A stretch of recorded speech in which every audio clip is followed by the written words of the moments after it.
Senhor esteja convosco. Ele está no meio de nós. Proclamação do Evangelho de Jesus Cristo, segundo Lucas. Glória a vós, Senhor.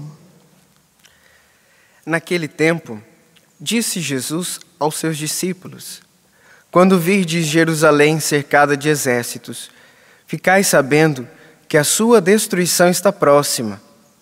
Então, os que estiverem na Judéia devem fugir para as montanhas.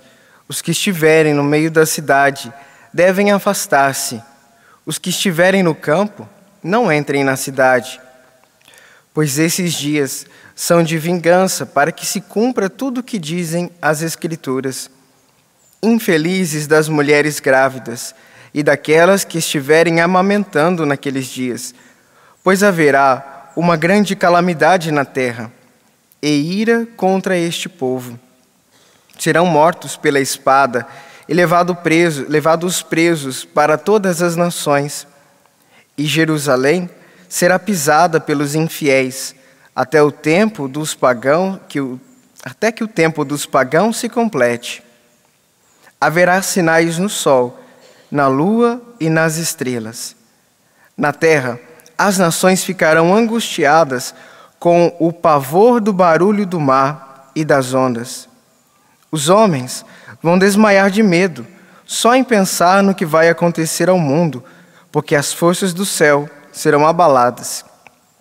Então, eles verão o Filho do Homem vindo numa nuvem com grande poder e glória. Quando estas coisas começarem a acontecer, levantai-vos e erguei a cabeça, porque a vossa libertação está próxima. Palavra da salvação. Glória a vós, Senhor. Vamos aplaudir a palavra de Deus.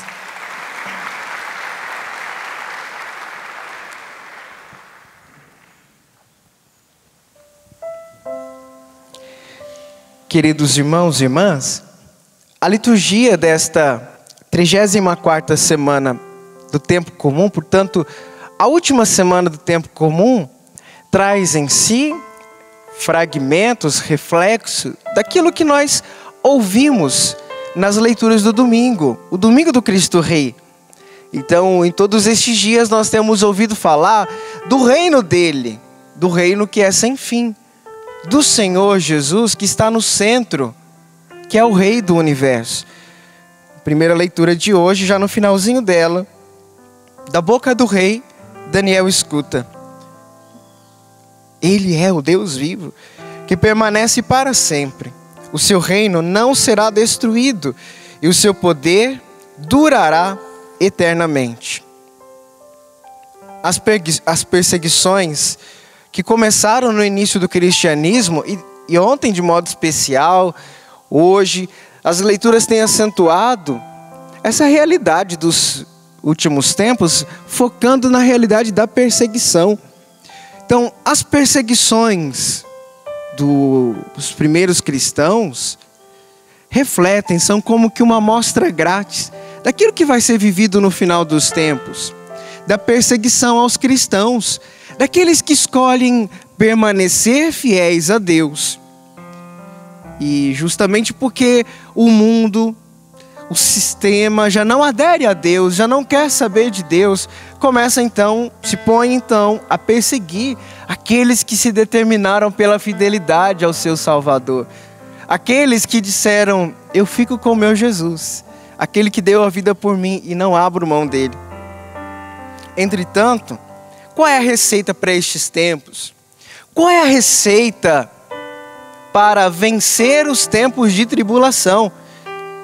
Finalzinho da leitura de ontem, do Evangelho de ontem, último versículo, diz assim: é permanecendo firmes que ireis ganhar a vida. Repete comigo: é permanecendo firmes que ireis ganhar a vida. Nós vamos ganhar a vida e experimentar da vida eterna prometida pelo Senhor na medida em que nós ficarmos fiéis a Ele, venha o que vier. Entretanto, não se improvisa a fidelidade. A fidelidade é experimentada já, assim como ninguém se torna fiel depois que se casa, mas faz o processo de aprender a ser fiel desde o namoro, desde a paquera, o namoro, o tempo do noivado. É aquele tempo de preparação para que depois viva também a fidelidade no matrimônio. Do mesmo jeito aqui. Nós somos chamados a sermos fiéis já hoje, no tempo em que nós estamos, para que quando a grande tribulação se acentuar, porque ela já começou, quando ela se acentuar, nós também estejamos firmes e fiéis no Senhor, no Pai das misericórdias, no Deus que nos sustenta. O Evangelho de hoje, que é a continuação do de ontem, fala exatamente do tempo em que Jerusalém é destruída. Quando Lucas escreve isso, Lucas já olha para a cidade destruída e reflete as profecias de Jesus. Por isso ele diz da destruição do templo, infelizes das mulheres grávidas e daquelas que estiverem amamentando naqueles dias. Dizem os historiadores daquela época que a destruição, o terror em Jerusalém era terrível, era tamanho que as mães se alimentavam da carne dos seus próprios filhos, dos bebês. Então veja, era um terror, era uma situação terrível em que eles viviam. E Israel faz a leitura exatamente dessa tribulação e da destruição do templo como o povo que foi infiel a Deus. O povo que não quis escutar a voz do Senhor e aí colheu as consequências do próprio pecado. Não é que Deus castiga ninguém, mas nós, na nossa liberdade, podemos optar por acolher ou não a graça de Deus. Enfim, segue a leitura falando das perseguições, Jerusalém será pisada, e aí falando dos sinais que Deus vai dar no tempo, no sol, na lua e nas estrelas.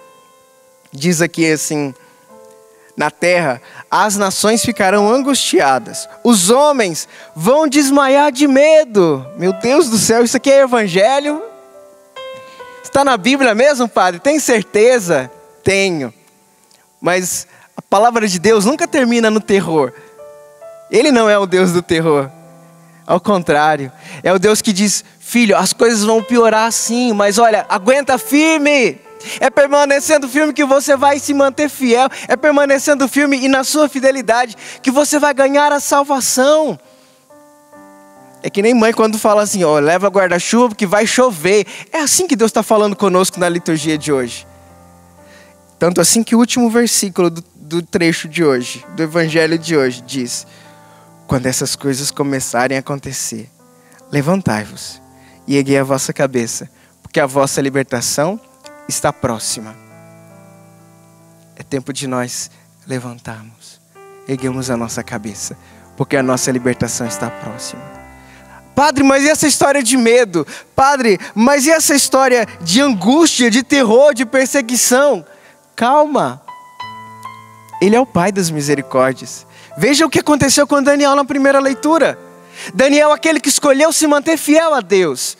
Daniel que mesmo diante das proibições de orar, ele dava um jeito e tinha lá o seu tempo. E aliás diz a primeira leitura que ele tinha 3 momentos onde ele ia rezar durante o dia, porque ele tinha fome de se encontrar com Deus. Ele tinha sede de ser alimentado por esse Deus, de alimentar o seu relacionamento, a sua fidelidade a Deus. Ele queria estar perto do seu Senhor, porque ele sabia que mesmo o terror da perseguição, as dores e as angústias não determinavam a vida dele, porque ele tinha conhecido o Deus vivo, o Deus verdadeiro, o seu Senhor. Tanto assim, que o rei, por conta da experiência de Daniel com Deus, não quer condená-lo à cova dos leões, mas são os outros que cobram que a lei seja vigorada, que a lei seja vivida. Entretanto, o que acontece com Daniel, jogado na cova dos leões? Nenhuma lesão mostrava a ele, porque acreditava no seu Deus. Quer sair das perseguições ileso? Quer se manter de pé quando a sua casa parece desabar?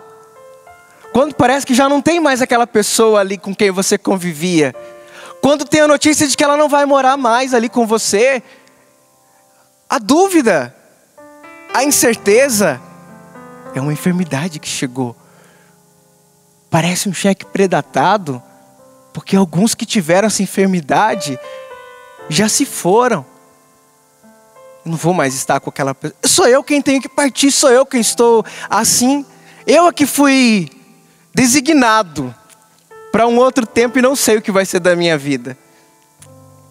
Diz o Papa Bento XVI, na sua encíclica Spe Salvi, da qual particularmente eu gosto muito, que o Evangelho não é só uma comunicação de realidades que se podem saber. O Evangelho não está só informando as coisas para nós. O Evangelho muda a nossa vida. O Evangelho transforma a nossa história.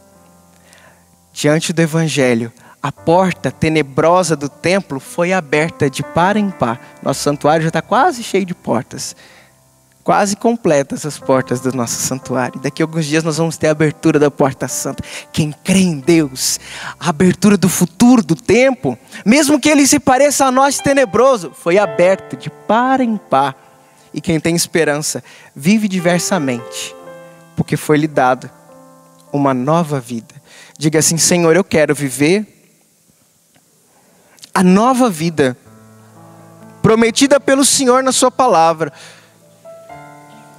Então venha o que vier, Senhor. Eu quero me manter firme.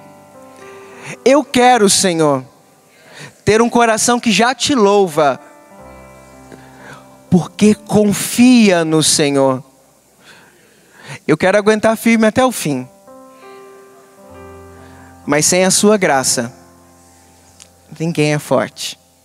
Ninguém é santo. A minha vontade é de correr. Mas eu vou aguentar firme, porque confio no Senhor.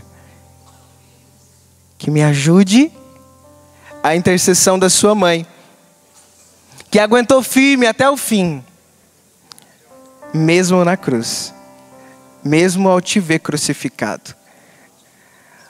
Rogai por nós, Santa Mãe de Deus, para que sejamos dignos das promessas de Cristo.